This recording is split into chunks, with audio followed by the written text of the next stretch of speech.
story in Diablo IV will appeal to both new players and hardcore Diablo fans. And when writing this next chapter, we really wanted to return to our darker roots.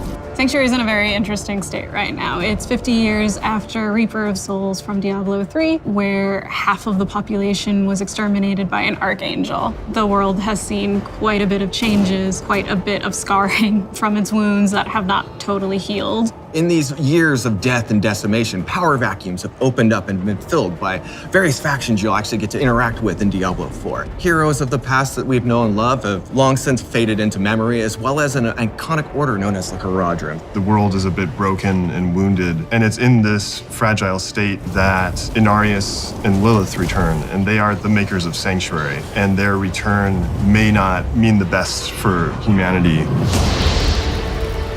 Before Sanctuary was created, the heavens and the hells were battling each other in a non-stop war. Our Sanctuary was created by disenfranchised rebel angels and demons that wanted out.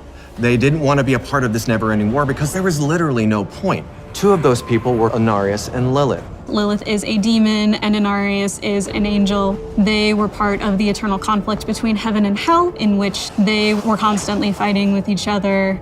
When Lilith captured Inarius, she was ready to torture him, but when she learned that they're of like mind, she became his partner in crime. They stole a singular, most important object known as the World Stone, a massive, iconic, mountain-sized gem that has the ability of creation. Inarius and Lilith helped to create the world of Sanctuary. And that's where the name of the world comes from. It was their sanctuary to hide away from the eternal conflict. They both have similar goals, but as an angel and as a demon, have different ways of going about it. Inevitably, it wasn't going to last. They've clashed multiple times throughout the history of the Diablo universe, and the last time they met, Inarius banished Lilith from the world and locked her in this realm of darkness. We wouldn't see Lilith again until the cinematic By Three They Come, when a mysterious figure pulled her back into Sanctuary and set her loose on the world she helped create. Inarius also suffered when the heavens found out where he was and what he had done, that he had created this world. He was punished and handed over to the burning hells as a peace offering. Because of these two experiences, both Lilith and Inarius do share that they were betrayed and they've been disillusioned. That does not mean that they get along. There's this rare moment in time where Inarius and Lilith are back on the world. It is them fighting each other with humanity as their battleground. When the story of Diablo IV begins, this wanderer is trudging through the snowstorm in a place called the Fractured Peaks. Really, they're just looking for some shelter. The player character in Diablo IV is whoever the player wants to be. Are they running from something? Are they running to something? What kind of a person are they? We leave that up to them to decide. They are seeking refuge from this blistering cold that saturates everything within the Fractured Peaks. They find a cave, and it is that moment where they're pulled into the bigger events of Sanctuary, these monumental moments that will be taking place that will shape and shake the world. It has been 50 years since Malthael, the aspect of death, culled about 50% of humanity. Humans struggle to survive in that 50-year gap after that massive culling. The humanity itself is trapped between the high heavens and the burning hells, and each are trying to influence humanity in their own way. The player's asked to save Sanctuary by a specific character that we actually remember from Reaper of Souls. His name is Lorath Nar.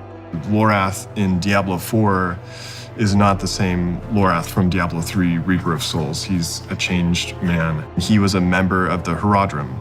And the Haradrim is this secretive order of scholars and mages who protect the world from demons and other supernatural threats. Lorath is much older and weathered from the things that he's seen. He is struggling with who he is with the Haradrim and even without the Haradrim. When Lorath learns of the player's interactions with a being that he remembers very well, he pulls him into this mission to stop Lilith. They will need to try to figure out a way to survive in the world of Sanctuary in all of its turmoil since Lilith has come back. We have a lot of new characters that you'll be experiencing in the world of Sanctuary. One of them is Prava. She leads the Cathedral of Light. The Cathedral of Light is a militaristic faction led by Inarius. Inarius is the ultimate supreme leader, but she handles the day-to-day. She acts as a bridge between Inarius and the other followers of the Cathedral of Light.